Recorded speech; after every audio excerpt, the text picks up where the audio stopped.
Hi, everybody. How you doing tonight? Welcome again to another Kubert School Live, tonight with special guest Shane Davis. As usual, we got the man with the plan himself, Mr. Fernando Ruiz. What's going on, buddy? How are you? Hey, I'm on time. You're on time tonight. I'm This is early. incredible. I don't know. After hearing that beautiful story by Chiarella last night, I think we should all be a little bit late from now on. I think that's Oh pretty man. great. Oh boy. Did you get a chance to listen to it? Do you even know what I'm talking about right now? No. It was a great story. Not going to tell you what it was, though. I heard. But hey, we've got another really great show tonight. We have an incredible artist who's worked on some of the biggest titles in the industry, from Superman Batman to Superman Earth One, a fellow QB or alumnus of the Kubert School, Mr. Shane Davis. So did you have him as a student? I did. Yeah. Did? So look at that. We even had him as a student. So let's get him out here. He's got some awesome lighting. I actually really love the way that this looks in contrast to my really plain white background. Mr. Shane Davis, welcome. How's it going? It might be my webcam. It might not be. Maybe equipment malfunction. So. Oh, it looks incredible. You got like You're in Vegas. the name of the director that does all the movies with Ryan Gosling. It looks like Oh yeah. I can't think of his name. You're talking like I know what you're talking about. you know what I'm talking about. Only God forgives. It's only God forgives. We need that. Yeah. That repetitive drum music. Like, it's interesting about that because the guy that made that sound for that trailer, that music that played through the movie, that movie was filmed in Thailand. So really? I don't think it actually had to do too well, like it, because the whole story is in Thailand. But anyways, like, it's funny, he had to build an instrument for that song in that trailer. It was like some weird string instrument drum thing he built just to make that sound. And it was like just 3 chords. And it was just this weird barrel thing he built. Like, it's just, I don't know why. That's a weird segue. But anyways, hey, everybody, let's talk about comics, not weird random stuff. Hey, look, we cover everything. It's all shut in too long if we're talking useless information. Oh, people love it. People love it. So where are you? Where are you located right now? What's going on? What's it like in your part of the world? I'm in North Carolina, so that's where I actually came from when I went to the Kubert School, and then I moved back a couple of years ago. So it's pretty nice. It's I'm kind of close to Charlotte. I grew up like going to the Heroes Con in Charlotte, which is ran by Heroes Aren't Hard to Find, the owner of the shop Shelton Drum. So it's funny enough, I actually met Mark Chiarello, I think, at that con. I met a lot of people. It's weird because I remember showing Joe Quesada and Jimmy Palmiotti my sample pages when I was probably like 16 years old. And I think I brought it up to Jimmy Palmiotti one time, and he called me a name. Yeah. He's like, because he knew the con I was talking about, because I haven't been there in forever, and I'm like, yeah, that was that kid. And he's like, he just called me a SOB or something like that afterwards, like in a friendly way, but it was of course. It's like, it was like a weird, like, yeah, dude, so I got into comics, funny enough, like from that one convention. It's a nice convention, very comic art friendly convention. Heroes Con's an awesome. Yeah, me and you've taught there before at that con. Oh yeah. I remember going down there, and it was a great guy, Mike White, if he's ever watching. And I remember just you and him going back and forth about like wrist locks and hiding. Oh yeah, Michael White. yeah. We were just talking about self-defense stuff, because police stuff. Like police, there's certain things they're taught to do and not to do, and he's just talking about this and that. Mike White. Mike White. Off-White. He wants everybody to call him Off-White. He's a good guy. He's usually around Tom Rainey a lot. Always, yeah. Again, great guy. Another Kubert alumni, I think, right? Tom Rainey. Yeah, Tom's yeah. Tom, yeah. But he's in New Jersey, I think, right? Yes, I saw him just recently at a C2E2. I saw him out in Chicago, and he's always Tom Rainey is such a sweetheart of a guy, man. Incredibly talented as well. I love his artwork. I was on the fence about going to C2E2, and I kind of regret not going because I don't know when there's gonna be another convention. Yeah. I was like, man, I really am busy. I don't really feel like going to Chicago, and now I'm just like, I don't know when there's another convention. I should have took that last con, you know.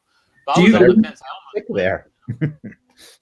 It's like it's weird. Some of these cons you want to go because of the food in the area. So Yes. it's like, Chicago pizza is kind of hard to beat. Deep dish pizza. So. Oh, I love deep dish pizza, man. That's why I always I like Toronto. Whenever I get a chance to go to Toronto, Fernando and I usually go to a restaurant called Marché. Marché is beautiful. But now it's gone. They went out of business, so they're all gone. I've been to Calgary, which is a nice con, but it's weird. It's like in this weird ranch. Like they have this big horse stable, like casino thing. It's really weird. I don't know. Stampede. Yeah. I love Calgary. Calgary's nice. I've never traveled outside because they act like there's actual nice stuff to see outside, but you have to actually get on the bus and leave the city for like 40 minutes or something. Yeah, you're surrounded by mountains. Yeah. And right outside is the Banff Mountains, which is like a big resort, and it's supposed to be like Shangri-La up there. I've never been, but it looks. Does Nightcrawler come from the Banff Mountains? Thank you for saying that.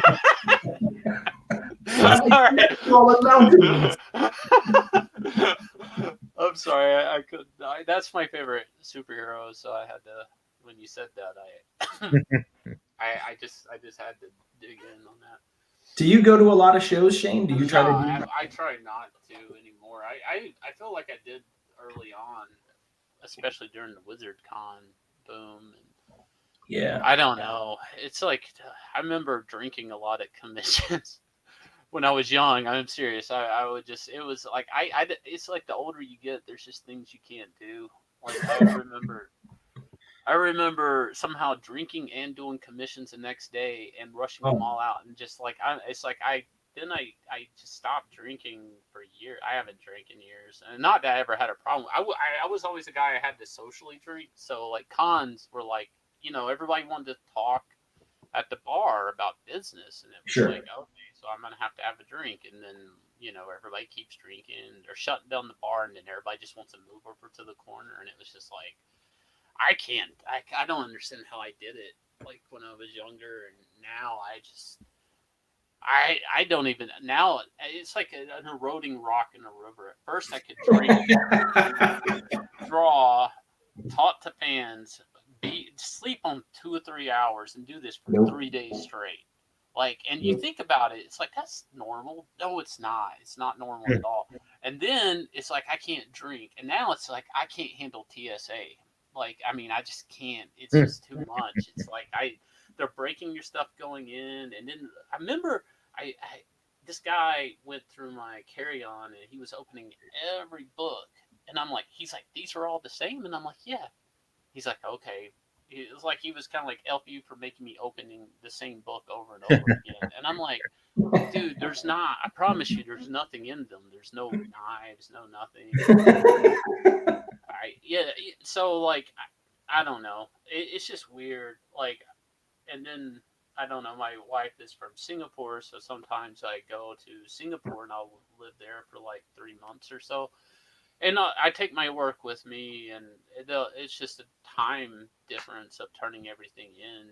Like my editors are on a different clock than me and whatnot, but pretty much everything runs the same. So I guess I just kind of got out of the habit of like doing too many cons. Plus, like, it's weird. I've done them so long that I've seen kind of an escalation in cost of cons that a lot of people don't talk about. But it's so hard between the traveling, even the airfare, like everything. Not even airfare, but charging you for extra bags. Like I remember going to cons and that wasn't a thing.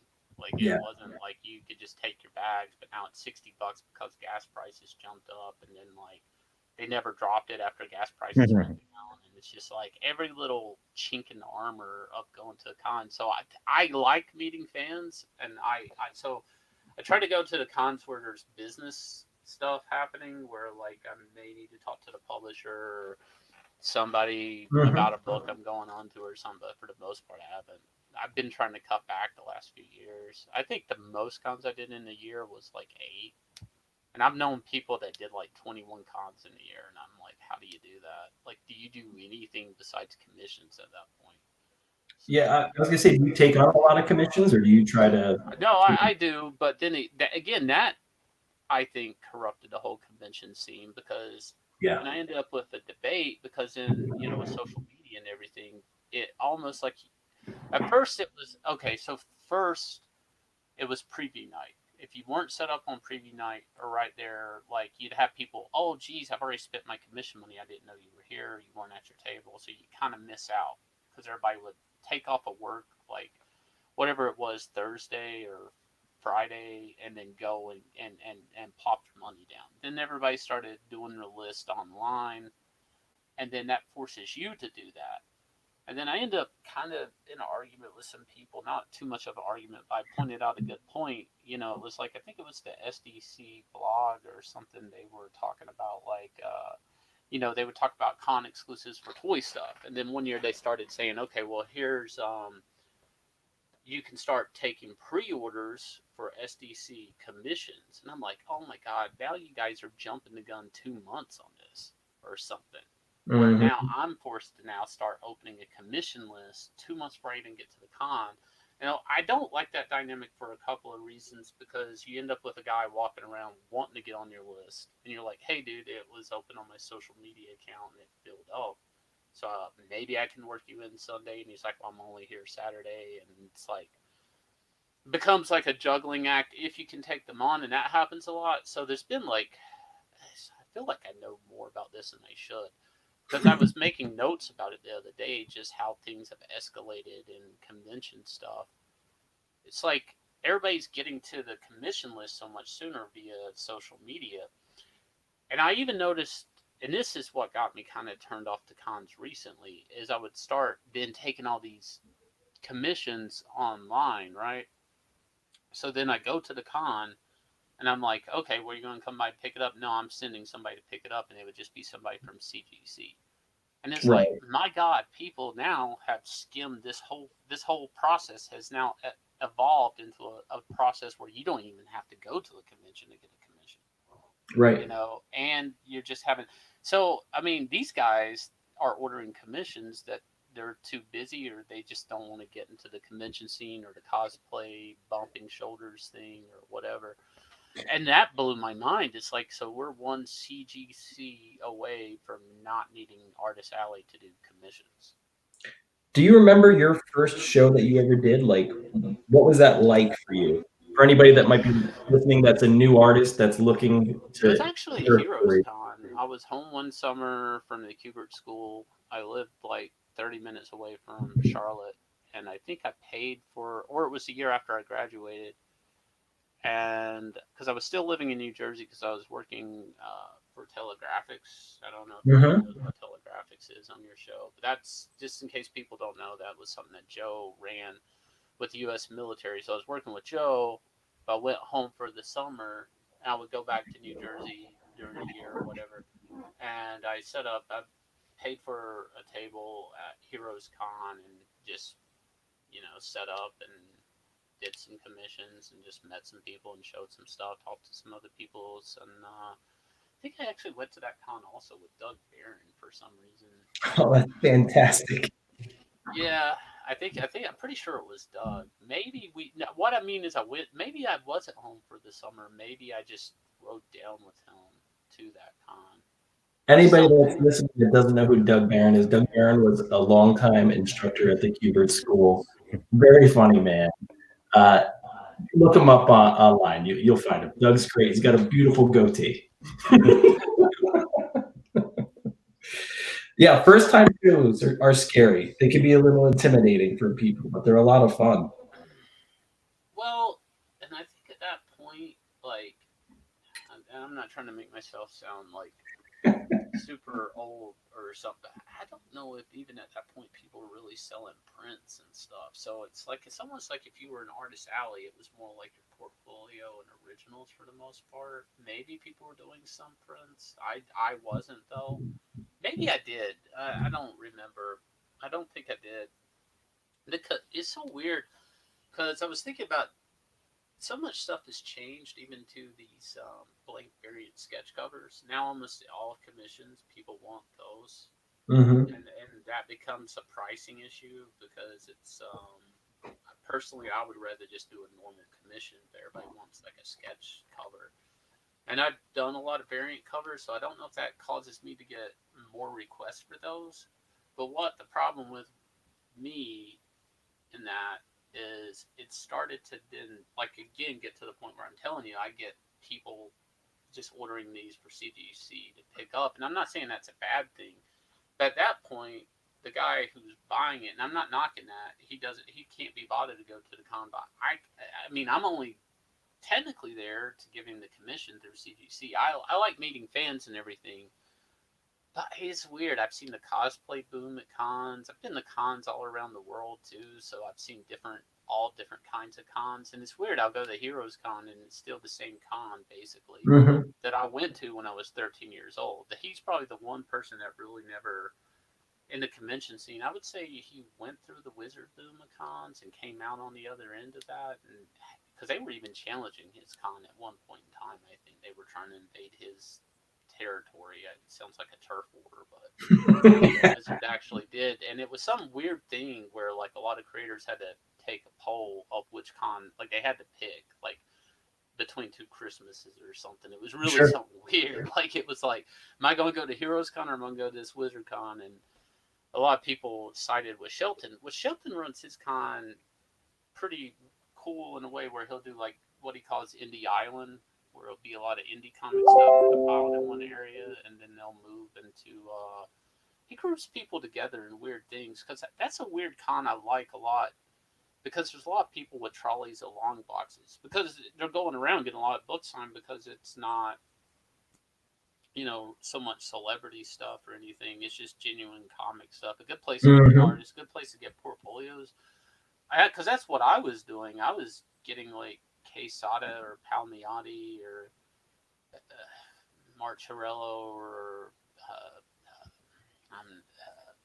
Cully Hamner to, and a lot of these guys probably don't even know I was that kid, even though they know me now. Stelfreeze was another one. A lot of those Gaijin Studios guys set up there. So a lot of those guys were like looking at my portfolio at like probably like 14 years old, 15, maybe even 13. I know I went when I was 13, but I don't know if I just had. You know what's cool? This is such a weird thing. So my first year, I was 13 years old. I found this. I don't have it, or I just pull it up. But you had to get a ticket to meet Todd McFarlane. This was during the Spawn era, right? So only 500 tickets, and I don't think you had to pay more for it. But if you didn't get that ticket, you basically couldn't even stand in line, right? So I ended up getting some Spawn figures signed, which happened to be that Spawn figure that he has that Kickstarter for, being the remake. Oh, very cool. So I actually have that figure signed by him. So, and I had this drawing. It was just a drawing I did of a superhero I created on Bristol board and everything, because I was really big into the Wizard magazines, how to draw things. So awesome stuff. I stand in line for like an hour and finally get up to him. And of course, there's somebody to his left and right, and they're shuffling you in and out. And he sees this little kid holding this drawing. And so he's like, he signs my stuff, and I go, can you look? And of course, they're just wanting to move people along. All these guys around me have, and he will only do one or two signatures. He's like, yeah. And he takes the drawing. He's like, yeah, it's nice, And he asked my mom permission to talk to me about it. And he's like, he flips it over. He goes, I'm going to tell you a secret, and this is what you need to do. And I swear to God, before I say this, to this day, it makes a lot of sense. It's like he told, it's like me telling a Neanderthal how to open a can of beans without I don't know what he was doing. Like, he told me something very useful that only made sense years down the road. He took a Sharpie and he goes, is it okay if I draw on this? And of course, I'm just like, just draw it. So technically, I have like a Todd McFarlane drawing and from a Sharpie. on an old drawing I did when I was like 13 years old. I hope you still have I it. wish if I had known we were going to talk about this, I would have had it here and I'd be like flagging it and trying to sell it on eBay right after. But anyways, he makes like two swiggle, this weird shape. It kind of looks like a bad cookie, right? So it's got all these dips in it and stuff.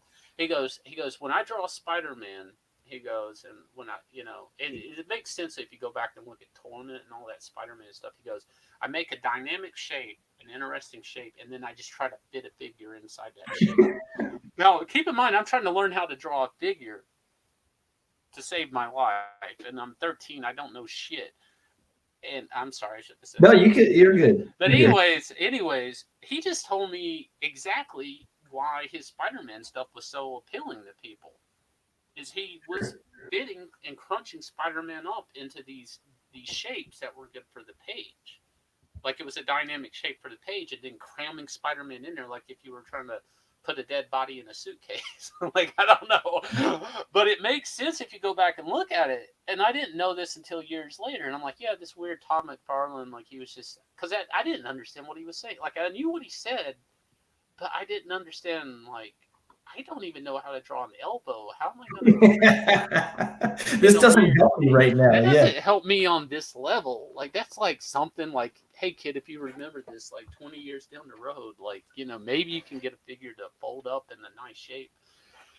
But that was like on levels, that was probably like level 10 figure drawing, dynamic figure drawing. That's really cool, though.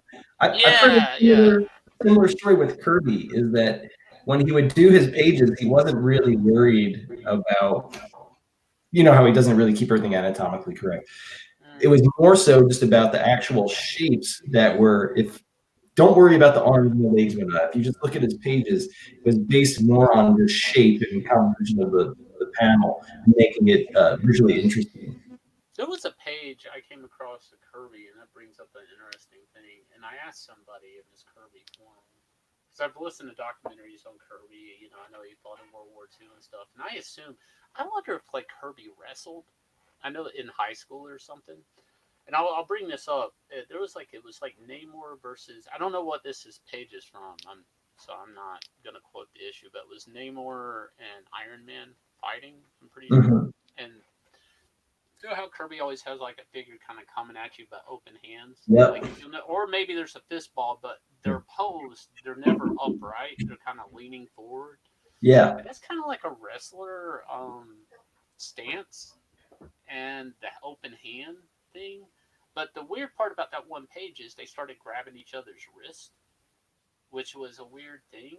Like, and I don't. It was only this one page, and it was a lot of panels, and it was just fighting between and kind of wrestling between Namor and Iron Man, and there was one panel where they're actually grabbing each other's wrist and like battling that way, and I was like, that is such a weird thing in comics, because we just draw people punching and swinging and stuff, and I couldn't help once I saw that page, and then I because there was a video I was just looking at on different fight stances and stuff, and the applications and downfalls of fight stances, and it was weird because I was like, I just wonder if he ever because that was a big part of his superheroes, kind of standing and posing and coming at you. They were always kind of barreling forward.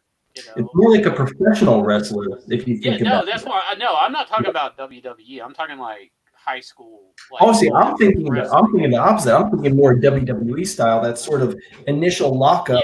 Yeah. But they're always kind of leaning, and I'm like, it's just interesting. If you look up, I don't know what that page is from, so I can't even really look it up. But it was interesting, and then it just went, because then I had worked on some Kirby stuff DC did for his birthday, and I was a big New Gods fan, but I ended up looking at a lot of old Kirby reprints I had from DC and stuff, and I remember reading the old black and white New Gods stuff and collection and stuff, and some of my first comics were Black Panther, Kirby stuff, and Demon #1. Demon #1. I didn't have any of the other ones, and I was like, this is a screwed up crazy book.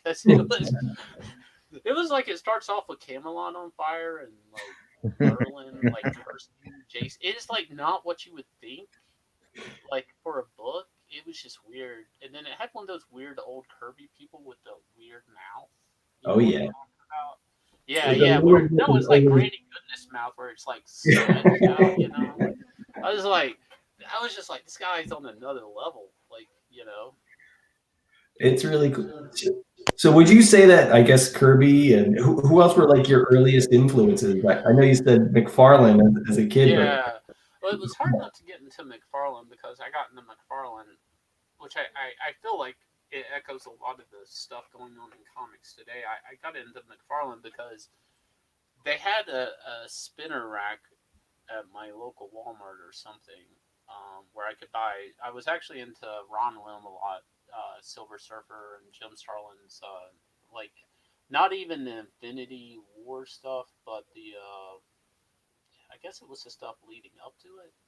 Like I don't think there was a campaign leading up to Infinity Gauntlet, but it was like Silver Surfer was a big book at the time. Jim Starlin was on it, Ron Lim was on it, and I was also reading like that got me into the other Marvel books.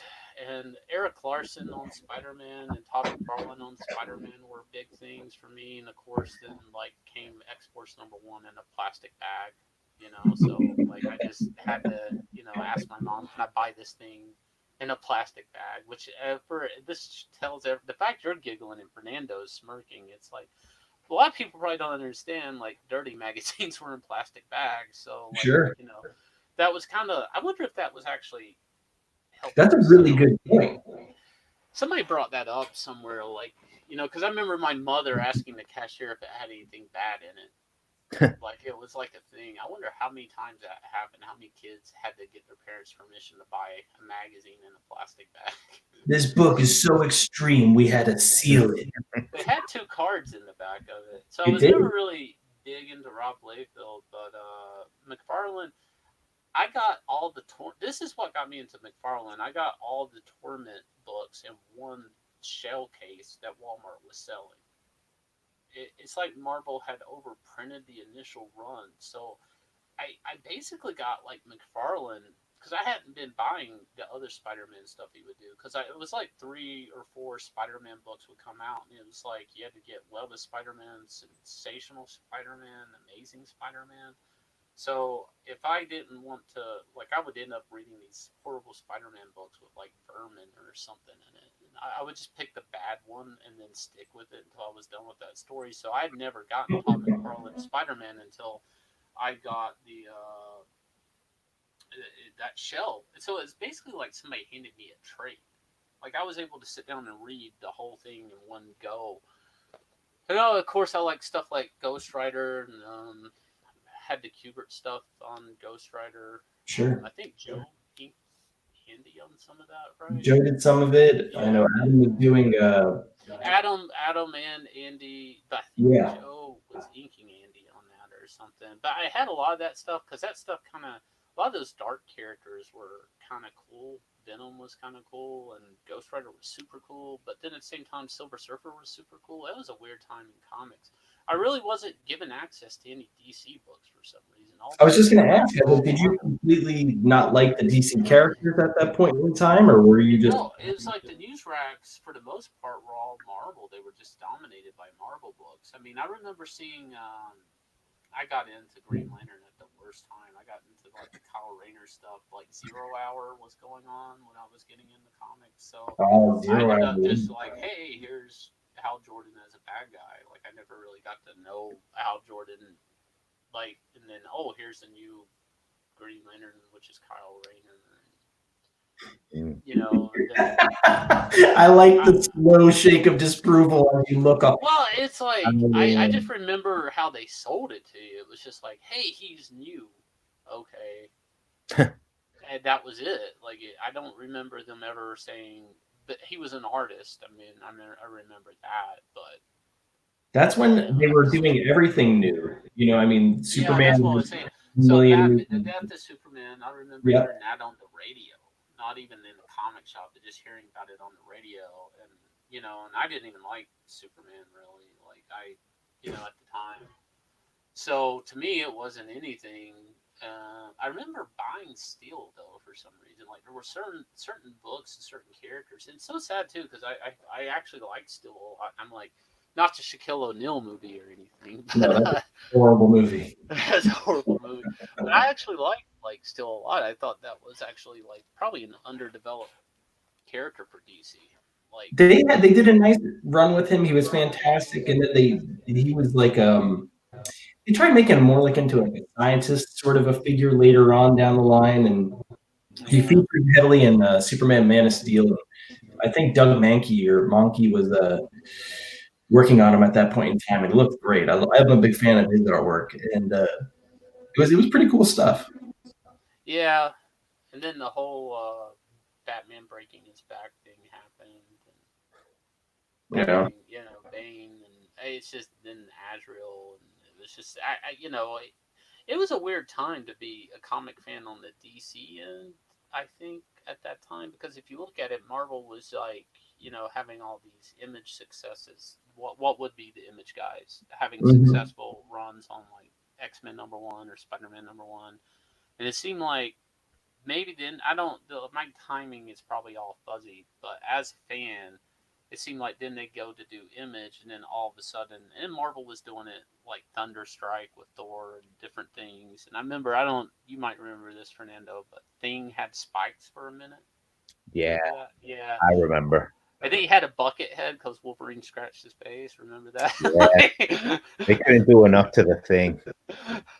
It's like a big orange rock guy wasn't interesting enough. They turned him. Online, he's called the Pinecone Thing when he had spikes on him. Yeah. No, but they fell off. Like they were just there, and then he was like in a few issues of Fantastic Four, and then an issue of Sleepwalker of all things. And then they just fall off. Like they're like, "Hey, this sucks," so just make them fall off. Like, that was around the time too when they had the She-Thing. Remember her? Yeah. And she was a wrestler. Yeah. She was an actual wrestler. Yeah. Wrestling was big then, in a way. Oh, yeah. I mean, so it made sense. I don't know. Wrestling and comics has always been like, I feel like two things that kind of go together but don't. And I'm not a big wrestling fan, but it always seemed like it's always like the same dynamic. There's that theater dynamic to I was talking this other day about crap talking, how much, you know, at one point in time, Marvel and DC would do so much crap talking, and I felt like they were most competitive in putting out great material then. Like, you know, I was pulling out some old loan boxes, and I'm like, these were all in the same time, but it was like I was buying like Justice, Ultimates with Brian Hitch and Mark Miller, Infant Identity Crisis, Civil War. Like these things were all together. Like I was buying these in the same bag from the comic shop. Like they were coming out at the same time, and the companies were kind of talking back and forth in a negative light against one another, and I felt like they were kind of competitive. And I think where this comes to the wrestling and comics thing is I feel like wrestling, and at least fighting and stuff on TV, like, you know, there's always a fair amount of what they call shit talking, you know, and it gets people turned on to what's happening. Yes. Sometimes I think today, maybe with the corporate structure that's going on, that is not there necessarily. Well, I think it's nice to have that sort of competitiveness. Yeah, that's what I'm saying. Now, there's limits, right? Yeah. But I was noticing, like, you know, I'm like, well, were these guys kind of really being competitive on the material because they were heated? You know, like I just couldn't figure out why was I getting so much good stuff at one point in time. And then I remember having to go. I guess I would go to Fat Moose Comics in New Jersey. Yeah. When I guess it was Randolph, New Jersey. He had that shop. I think he closed that shop down and opened up another shop. But I would go there, and I remember like I would go in for the 2 books that were like some of these books I wanted. But he, you know, I'd hand him my debit card, but he could only run for debit. It had to be $10. So then I would have to buy another book. But that always made me buy another book, and I was like, well, if you have enough good comics come out in 1 week, that's enough to drag somebody to the shop.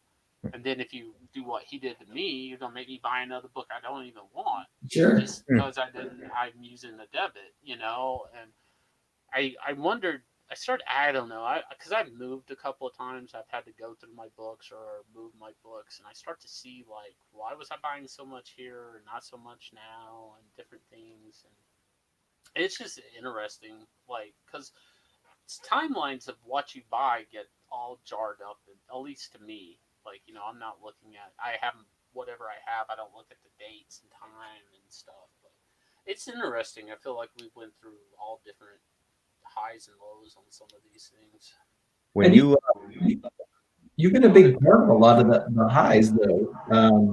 I mean, I have to touch on, of course, there's a lot of stuff I want to talk about, but I want to talk about what was it like when you first broke in, and then, of course, I want to touch on Superman, Batman, Superman Earth One. Um, but let's just go straight to that. I mean, what is it like working on a regular monthly series or working on a graphic novel like Superman Earth One? Do you have a preference? What are the pros Uh, and cons? it's weird. Superman Earth One story is just weird in its own. There's so many angles to that thing.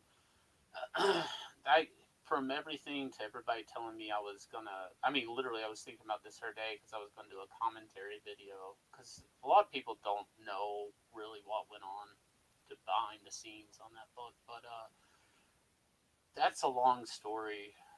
I'm gonna try to give you the short version. You want to know how? So I don't want to go too much into that, because originally, I'll say this, but then I'm gonna answer the question. But originally, that stuff was supposed to be monthlies, Hmm.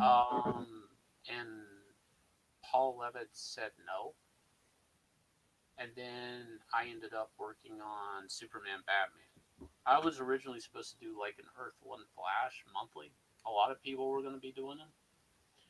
And then it came back around. We're doing it again, but we have to pull it back smaller. And long story short, because Pride of Baghdad, the Brian K. Vaughan graphic novel, had came out and did well, they were like, we're doing it, but we're doing it as OGN because Pride of Baghdad sold really well. And Paul liked the Hmm. numbers, and it was bookstore numbers were high.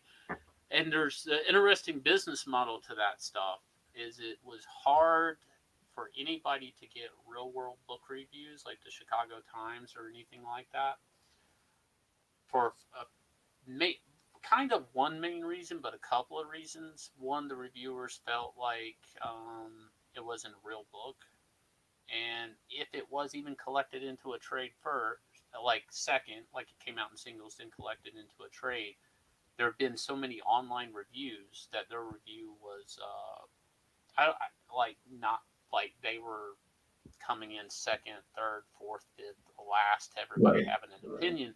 And what's interesting about the online reviews and stuff is when you're working on a run, you'll read the reviews, and I'm pretty sure everybody reads the reviews, whether they take them to heart or not.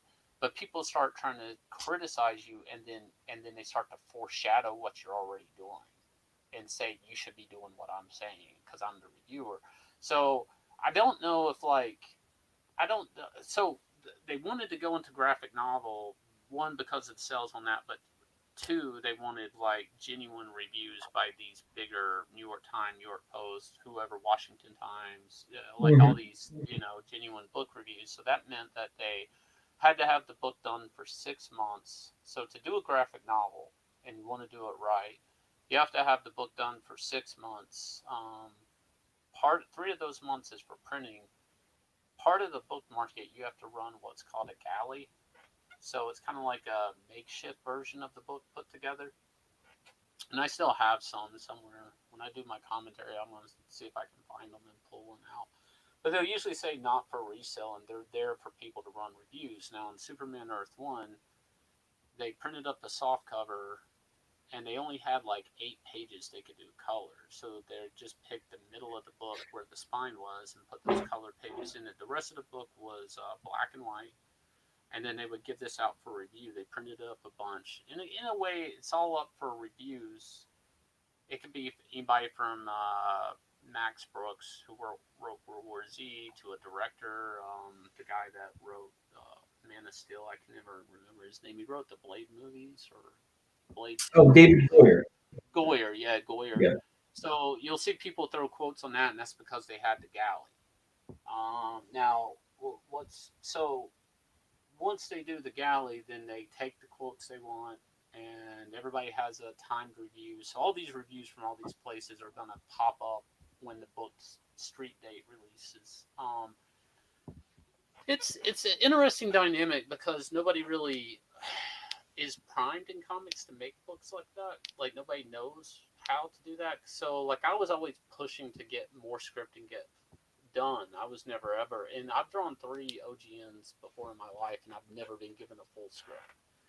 Wow. So a lot of times I kind of know what's going on, which is a horrible way to do things, because the pros and cons to OGN versus a normal comic run, right? Is in Superman Earth 1, we never showed Superman in costume until like page 90.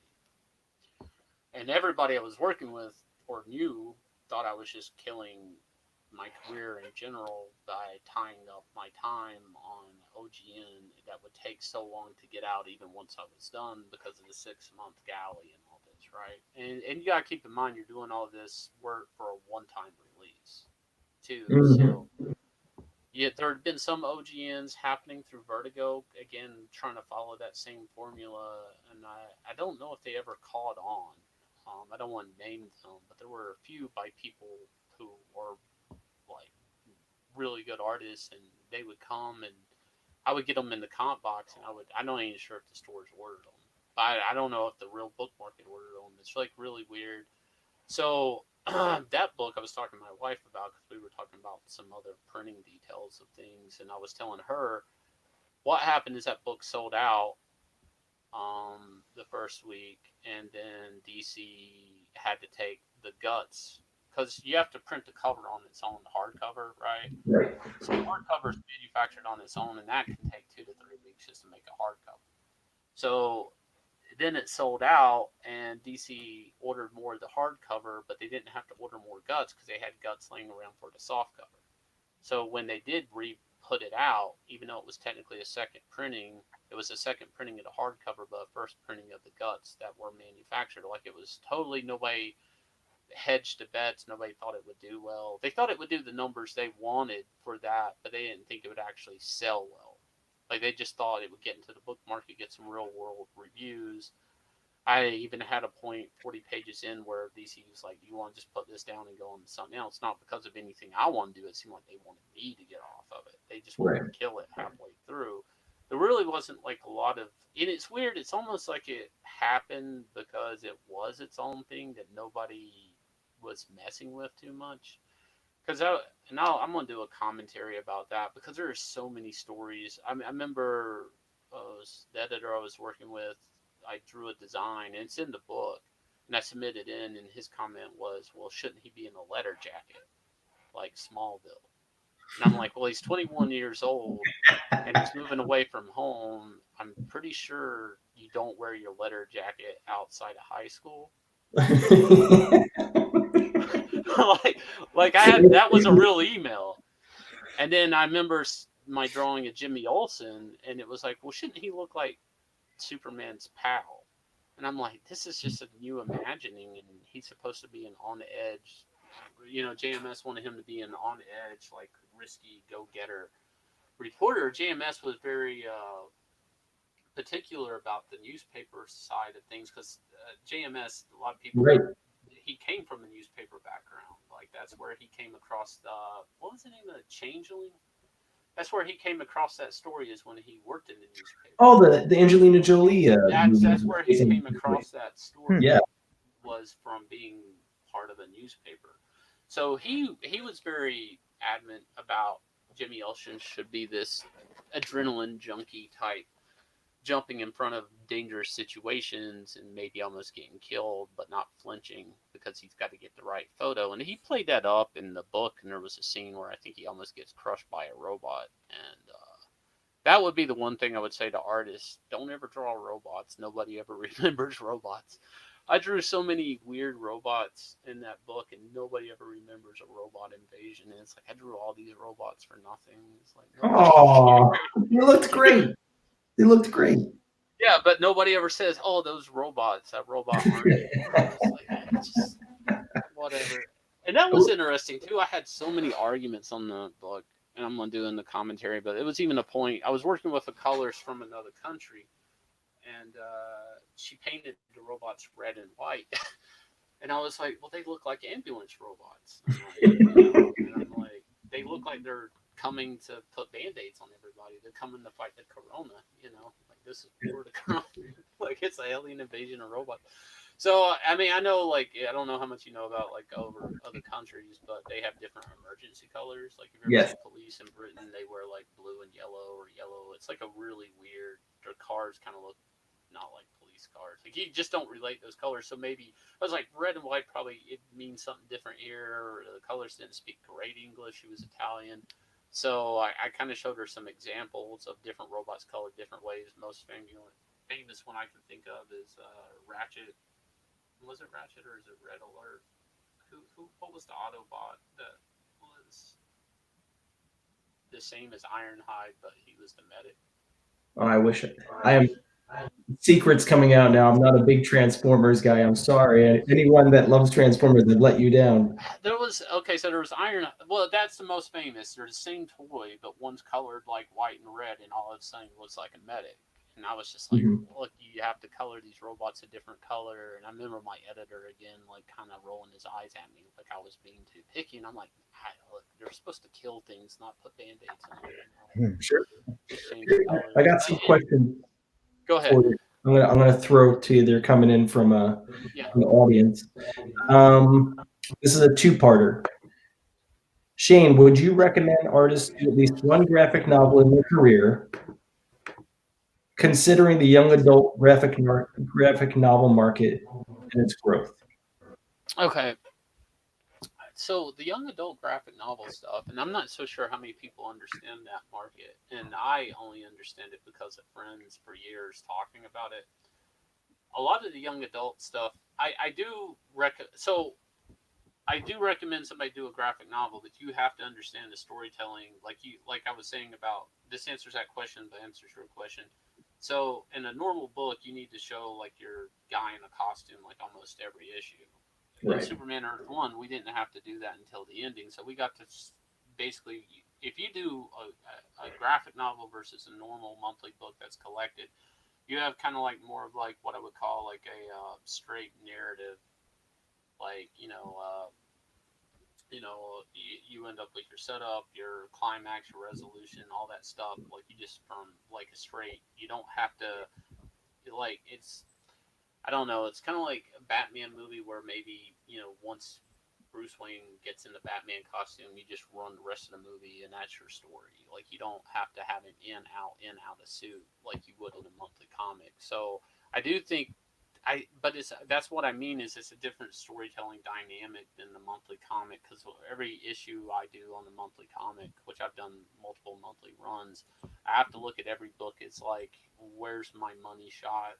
Where's my nice action shot? People come to expect, like, if I buy 5 Superman books, I want 5 nice shots of Superman in those 5 books at least. Like, I feel like that's something people expect, and they might feel slighted if you don't give them that. How you work that in is, weird. That, I mean, you kind it's like the difference between a movie and TV show is the closest I can explain it. Graphic novel though, I feel like if you're doing it correctly, and I did it fairly well. I would get chunks of like 40 pages. You should kind of have an idea of your layouts throughout the book because when you do get to a big reveal or you do get to that money shot or that action scene, you should have that kind of you I feel like in graphic novels you need to kind of pull punches in some areas. Like you need to go less makes more later on. Like it's everything affects in the straight narrative more, I think. But anyways, the young adult market's weird. I know friends that have deals on books that haven't even released yet. The interesting part about that market, and nobody ever talks about this, is a lot of those books kids order from book fairs at schools. That's nothing new. That's been going on for 10 years, maybe more. And a lot of times those kids are ordering things off the name. Like Mhm. they don't see an image. Like they just are given like a sheet, they check, and if something has a weird name and Sally over here orders it, maybe the other kids, well, Sally's cool. I'm going to order that book too. And I'm not taking anything away from anything, but when you see things like Captain Underwear Pants or something like that, I know Marvel had some books that they had done like that, like Squirrel Girl and stuff like that, or those are exotic names to a kid. And what is weird about the young adult stuff now? There's different big displays in stores, so that's different. But a lot of times, for years, a lot of kids were ordering these books without ever, Scholastic was the big guy doing it, and they were just ordering them off the check sheet in school. So it's a very interesting thing how a lot of those books took hold with really weird names, and they were sight unseen, which is completely a different ordering mechanism than anything we do in comics. I think that market's growing, and what's interesting about that market nobody talks about, and maybe DC does to some degree, but I know for a fact some people were kind of, again, like the Earth One thing, a little wary where it would go, like their investment. See, DC's one of those companies where they've invested in a lot of things like this for years, like Minx. I don't know if people remember that line. What was it called? Minx, Minx.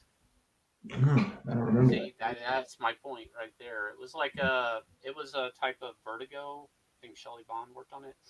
Type imprint. There was one I think called Shark Girl or something. It was like a girl who lost her arm to a shark or something like that. And these were supposed to be kind of like teenage girl graphic novels.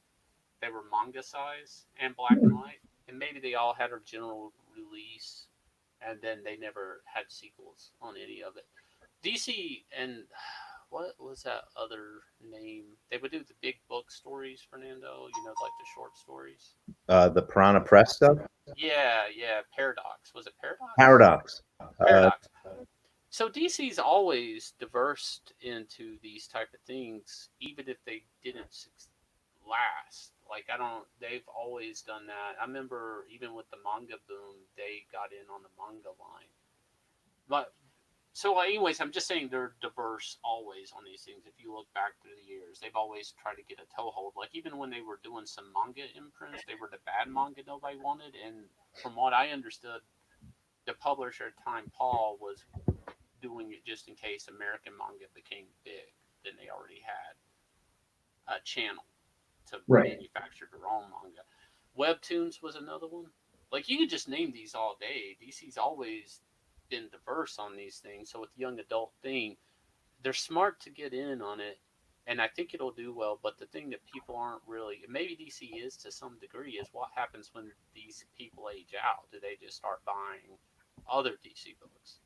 So I feel like that's very a strong possibility that they're building. And what's interesting about that is they're not reading digital books or reading hard copy books.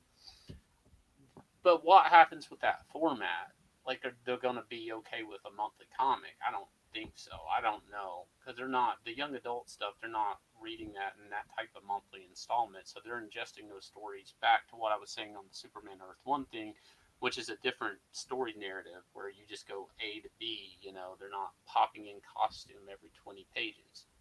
Which is different than our trade collection. So yeah, actually, I mean, if I'm making fun of Batman, but I mean that would be like Bruce Wayne going to five, Wayne Manor balls to have a bad guy hold everybody hostage for Bruce Wayne to mysteriously disappear to then pop in through the skylight as Batman for 5 times to be collected in the stage. You have to engineer them getting in and out costume 5 times in 120 pages or whatever that is. So it's just a different story dynamic. But I think everybody has to realize that when you write a graphic novel versus a monthly comic. Like as an artist, like every time I do another issue of Metal Men, I I look back at and that's what I would do. I always had a printout of every page I drew, so I could always flip through as I was doing new layouts. So I always knew.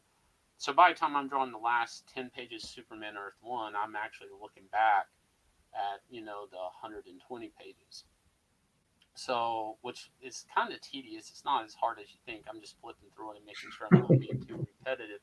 I still do that now with everything I work on, but I also know I can reset when I'm on the new issue of Metal Men. Like I'm able to hit the clock. It's okay for me to do the same shot over, or if I pay, or if something lines up with another spread I did and they almost mirror one another. That's not a bad thing because it's Do a you new draw in issue. order, like from page one? No, I don't. I don't. Like it's weird. I haven't drawn that. There's only one comic I ever drew in order, and I do not know why I did that. I worked with Dwayne McDuffie one time on Justice League, and it was the one time I had a full script, and it wasn't given to me in sections, and I just sat down and drew it from page 1 straight to 22.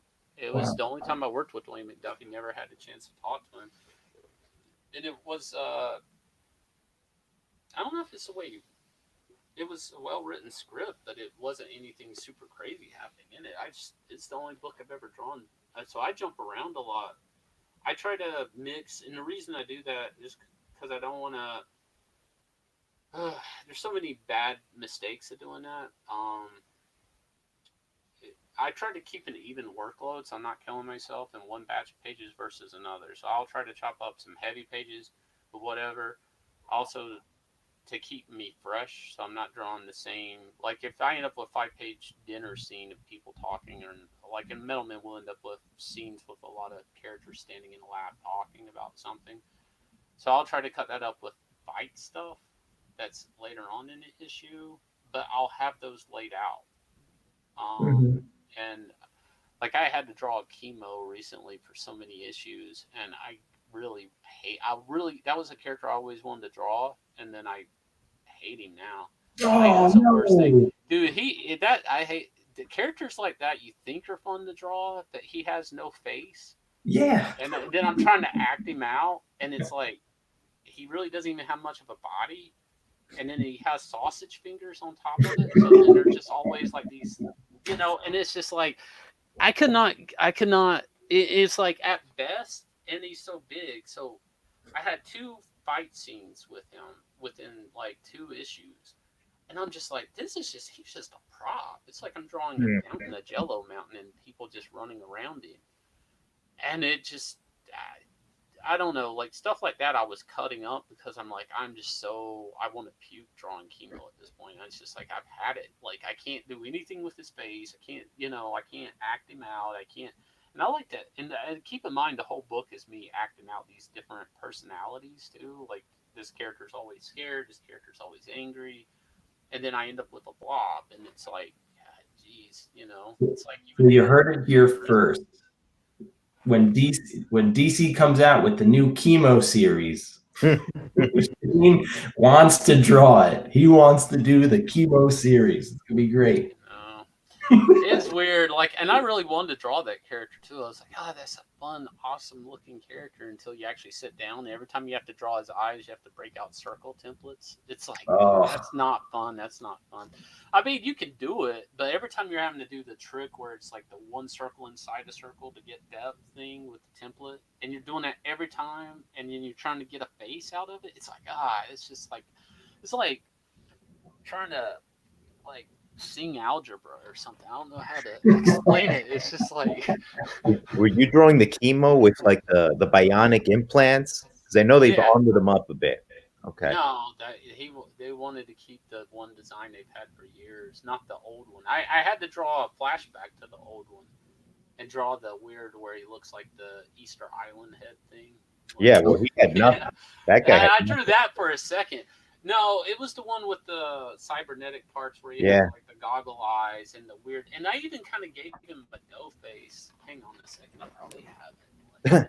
I always think of that character from when John Byrne was doing them. He was in an Action Comics issue with the Metal Men, they guest star, and Chemo shows up and Superman has to fight. It was great. It's one of my favorite issues. The only good thing I had with Chemo, I don't know if it'll show up on the camera. Oh wow. Well, no, this was a cover, so it's like these animal guys drowning inside Chemo. So I gave him this weird mouth that looked like a dough mouth. Like that's cool. Yeah, I mean, but it was just like you can't get anything out of it. So I have like these robot animals kind of drowning in the green sludge, It was like the only cool thing I think I ever got out of chemo. I thought I could get something cool out of it, and it was like I can have people drowning in him, and that's cool. That was about it. But that's like the cover. If anybody wants to look it up, I think that's the cover. It's the Middleman number 8. I think that's number 8. Number 8. So I mean, it's just it's. But that's the thing. Like if you work in comics, you have to be able to draw anything and everything. Sure. Like, and that's like I don't know. I think it was maybe Rags Morales told me that looking at my stuff uh, early on, like when I was maybe even at Kubert school. Like he was just like he told me like you have to be better at background, you have to be better at this, you have to be better at that because like he told me like one of his first scenes he had to draw like a lunchroom, like a high school lunchroom. So you had to Ugh. do all those tables and people sitting in it. And I remember I drew a classroom one time and I even wrote it. I was like, I'm gonna have these kids in the classroom until you actually sit down and have desk and you sit at a desk. It's like there's like things like that. You just they need somebody needs to make a checklist of these are insane things to ever have to draw, so never do it. Any crowd If you can scene, just avoid stay it. away from it. That classroom scene was worse than a crowd scene though because whenever and I understood when I did it what he meant about the lunchroom tables so you end up with these formed perspective shapes and then you have to get people to sit in them but then not look so mechanical but then the whole layout is mechanical and it's just weird things like that you would think like there's some things that are easier said than drawn. you know Yeah. I think that should be a catchphrase easier said than drawn. Get a To be t-shirt. honest. Yeah. It's easier said than drawn. Last question for you, Shane. What sort of advice do you have to artists that want to get into this industry, students that are looking to break in? What advice do you have for them? That's so weird because I was thinking about that the other day because people ask about that at cons a lot, and I was so I can tell you my quick history of it was getting fill-in issues. But I was doing fill-in issues at a time when Mike Carlin was like editor in chief, so I would do a fill-in issue. And once you get some work, which it was like maybe I did like an image pinup or something in somebody's image book or something like that. So it helped to actually have some printed work. I don't know why that helped for a lot of editors. Just seeing your stuff printed actually seemed to help. So if you can find a creator trying to do some image work, that helps, I think. But I think that's different today because now they're looking for somebody to draw a whole 5 issue Mhm, mhm. series. So you at the time when I was doing it, I think I was like it was like an image title. I can't. It's Noble Causes. I think I did some short stories in and maybe some pinups in another book. So I would get like a fill in at DC, but they were also not. They were working 6 months ahead on everything. Mike Carlin, Wow. that was the ship he was running, which was it sounds crazy. I got in comics at a time when they were still doing hand lettering.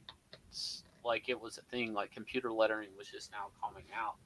So the dynamic is just so different. I feel like I never know what to say about it. But there's one thing that somebody else said at one point in time, which was Mike Millar or Mark Millar. I'm sorry, Mark Millar.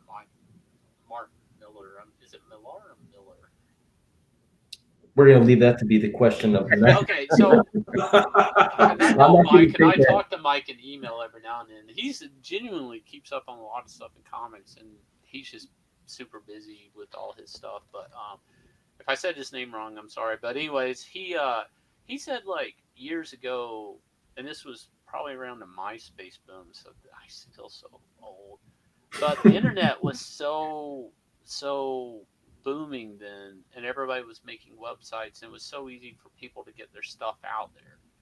Where I was doing like a lot of hand selling to editors and stuff, Mhm. or like taking stuff up, but also doing some work on some image books just to prove what my stuff would look like in print, colored, or whatever. It was really also difficult at the time because people really only wanted to see you either do inks or pencils or colors. They didn't want to see you do everything, which now that seems to be more acceptable. That's why like everything the courses I had to go through or the hoops I had to go through are completely different today. Like I think an artist can probably pencil, ink, and color themselves a lot more, and it's more acceptable now than before in samples. But timing's an issue also. It's so strange. But Mike, going back to what Mike Millar said, and I do believe it to be true to some extent, he said that with the internet, it was so easy to get your stuff out there in portfolio and it being accessible. And I think that actually holds more so true today. Um, because I feel like between Instagram or social media, I mean, I remember a time where you just needed a website just to post your artwork. I mean, you have platforms like there are today, social media platforms that post your artwork. So I don't want to say that stuff is a huge factor, but I don't want to say it's not either. Like I don't really.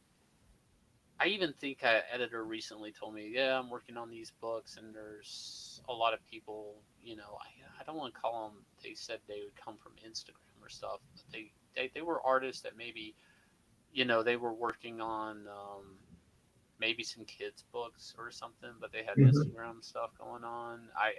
It's so weird. I feel like so out of the mix on breaking it today, like that. So it's weird. It's like, but the truth is it's evolved. So I don't think there's a straight answer.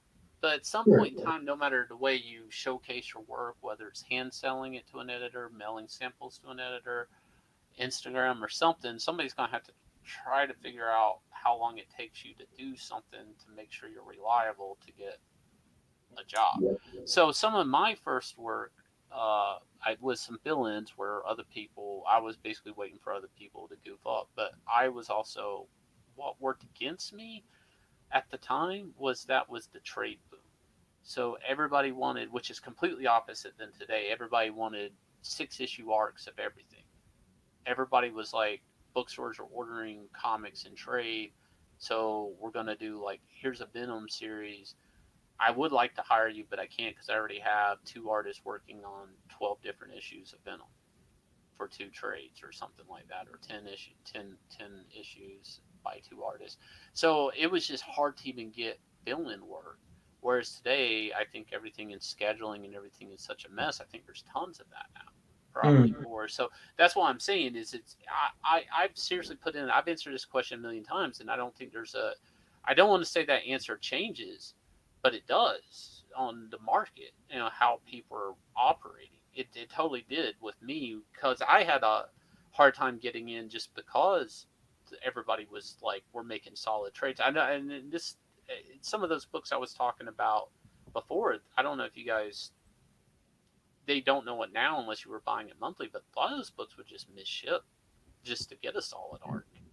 All-Star Superman came out like, what, 3 times a year maybe? Yeah, also I loved All-Star Superman. That was Yeah, but I mean, that book I'm literally trying to came think of out how like often that once. came out, because I remember that was coming around. It was never monthly. What was that, like maybe like bi-monthly something? I know it That's came out. what. It wasn't too bad. But yeah, Well, I mean, but that's what I'm saying. There was a point in time where people were sacrificing monthly work to get a solid trade, and at that time, that would be really hard for anybody to get a fill-in on anything. Now, of course, they're not going to get a fill-in on that book, but like in general, that's the way the industry was working at that time.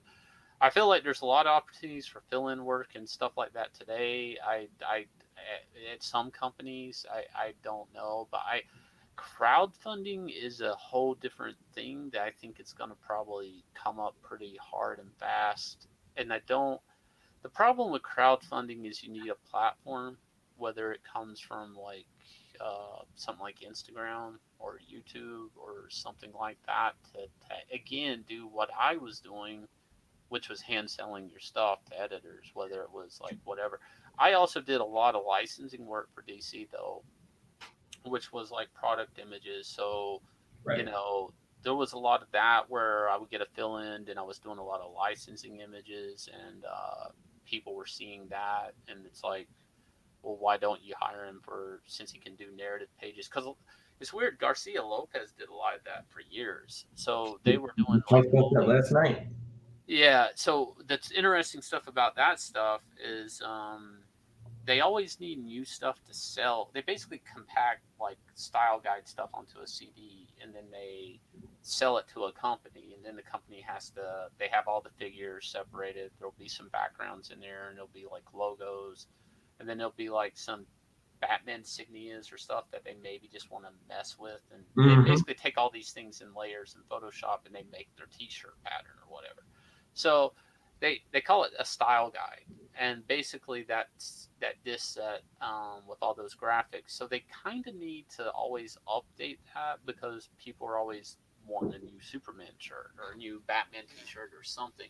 And there was some interesting stuff they were doing because Damian Scott was doing some stuff, and then they were like having Damian Scott, because they had so much Garcia Lopez stuff at the time, and they were just trying to start selling more stuff to kids and stuff. So they had Damian Scott do the layouts, and then Garcia Lopez do the finishes, which is weird stuff. Yeah, it was like some weird license stuff. They were just trying different dynamics. They even had me trying to go through some of the turnaround style guide stuff and redo Batman villains, but keep it the same stuff that Garcia Lopez had done, but just tweak it a little bit. There was so much stuff being done in that type of arena. So there was, I don't want to say a lot of work, but there was quite a bit, and it was a good way for me to keep drawing those characters, and still like to get other work in comics. But it was also kind of weird saying, hey, Mr. Editor, I know we haven't talked in 6 months. Here's some licensing artwork at Batman. Yeah, I can't draw comic pages. See this issue over here I did, but here's my new samples or just some money shots of Batman. So it kind of was weird. It kept me in the system, but that work was not helping me get other comic work because it really wasn't comic work. It was just single illustrations of Batman doing some pose or cool or something. But I felt like that stuff was weird, whereas now a lot of people do that stuff on the side along with other stuff. But it's it seemed like Garcia Lopez just got tied up in it for years, which was kind of a shame in a way, like because I don't know, he was like one of my favorite comic artists. There was a series I had of his; it was really good. Was it Starlight or something? What's the name of it? Oh, that sounds very familiar. Garcia Lopez is great. I mean, when I was talking about it yesterday too. When I was an assistant editor at DC, he used to come in, and I remember he did a fill-in issue of All-Star Western, and he would just come into the office with it. And he'd bring these beautiful pages of penciled pages of his artwork.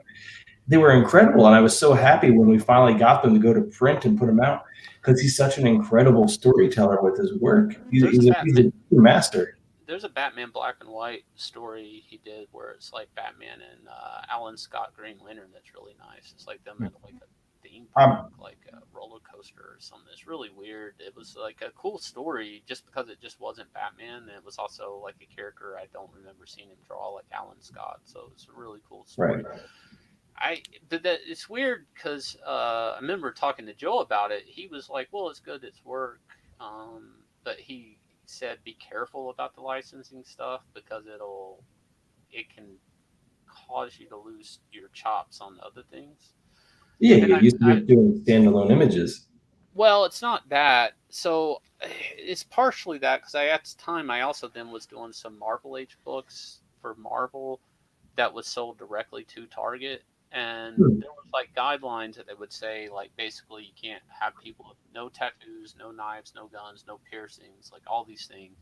And they're like, hey, we're doing a Hulk book. We want you to do like, and what Joe said made a lot of sense. We're like, we want you to do this Hulk cover. And I'm like, awesome, I'll do these Hulk covers. I do the first one, and there's some problems. I'm like, what do you mean? You took it, you colored it, it's great. I'm like, well, the next issue, like we needed him not to look angry. And it's like, what? Like he was just gritting his teeth. And it's funny because they were complaining about something, and then like later in the Wizard magazine, I saw this guy had this Hulk cover of mine tattooed on his back. Like his whole back was this Hulk tattoo that was from that cover, and this was a cover for kids. And so, and then like basically it became what I found out at the end of doing the 4 covers, and I kept grinding down to the last cover. He just looks like he's almost been sedated. It's like kind of like the Jack Kirby Hulk, where he was more like just a hunched over monster, where he wasn't really gritting his teeth. Back when he was like the Gray Hulk, and he would have to get locked up in a cave or something by Rick Jones. That weirdness. So like I just kind of gave him this like Frankenstein mount, and what it was, and it's funny if you look at the licensed images they use today in shops. When you walk around your convenience store, you'll notice Hulk rarely ever is like looks too angry. And that's what Joe basically was telling me, and he said it this way: is when they do the licensing stuff, they're not selling it to the kid; they're selling it to the parent. The kid can't buy it; the parent has to buy it. If it looks too angry, or if it looks too dynamic or scary, or something like that, then even if the kid, no matter how much the kid wants it, if the parent won't buy it, it won't matter. So that's what he meant, that you can lose some of the, I don't know, dynamics, I guess, or pushing the edges of what a character's supposed to be, whether it's somebody like Hulk screaming and throwing rocks everywhere or something, weird stuff like that. And it was funny enough, I think I came across that when they rejected one of my Hulk covers, because one of them didn't print. And I remember Mike Shin took a photocopy of it, and it was just a funny thing that Marvel turned it down, because it was just this screaming, throwing, hands up, shoulder Hulk like that. And it was like, that was Joe's take on it, was like, that's too crazy. A parent won't want their kid jumping on the bed, throwing his hands up in the air, throwing his baby brother in the air or something. So, I mean, but that's the interesting part when you do look at the licensing artwork. And it's funny, I don't know if Joe ever worked in licensing in any way, so I don't know how it's just like he just knew it. Like, he's like, yeah, I'm sure he knew people that had done it. I think he even said he knew somebody did it, but he wouldn't say their name. But he said you have to worry about doing it for too long, because it can, I don't know, make you start looking through the daddy lens, I guess, or whatever, the parent lens. And that can affect, your dynamics, I guess. And then you're not drawing storytelling at all, too. There's that. So, two important things we've learned tonight, folks. Shane likes to draw a very not angry Hulk. He's like kind of just mellow, and he wants to do a chemo series. Yeah, chemo and a not angry Hulk fighting chemo. That should be the Marvel DC crossover. You can never have too much green on the comic. Yeah. So I'm gonna close it out now. I have to say thank you so much for joining me. I mean, like, you gave us legitimately extremely thoughtful answers, which is but really it's weird. Awesome. I will say some of these questions, they totally change about breaking in the industry. I've seen them change so many times, and who knows today with but it's the truth. That's exactly what you're saying. It's different for whatever point in time you're trying to get into the industry. A lot of it's got to do with publishing plans, though. You have to really look at what people are buying, what they're producing, and if publishing plans change, you do have to act accordingly to that, especially if you want to know what you want to do too, because but also jump at every opportunity you have to. Like, one opportunity might lead to another opportunity, like I did with the licensing. I didn't want to do it, but I jumped at it and took it. But it was fun. No, this was really awesome. I really appreciate you taking the time joining us tonight and talking to Amanda. For the folks that tuned in, I appreciate everyone tuning in and listening. Shane, if anybody wants to check you out online, where can I direct them to? Where can they check you out? I'm on Instagram and YouTube channel. I do some tutorials every now and then, but Shane Davis, talking and drawing. I do some drawing tutorials. But that's pretty much it. Instagram or that. That's perfect. And Fernando, thank you as always for joining in. It's always good to see you. Thank you. It's good seeing you again, Fernando. Hey, tomorrow, Shane. Tomorrow at 4 p.m., we have a special guest, Mr. Klaus Jansen, at 4 p.m. Eastern Time. So for those of you watching, be sure to tune in on the Facebook channel and the YouTube channel for the Kubert School. And we'll see you all then. And thanks again, Shane. Really appreciate it. And thanks again, everybody else. I'll see you all tomorrow. Take care.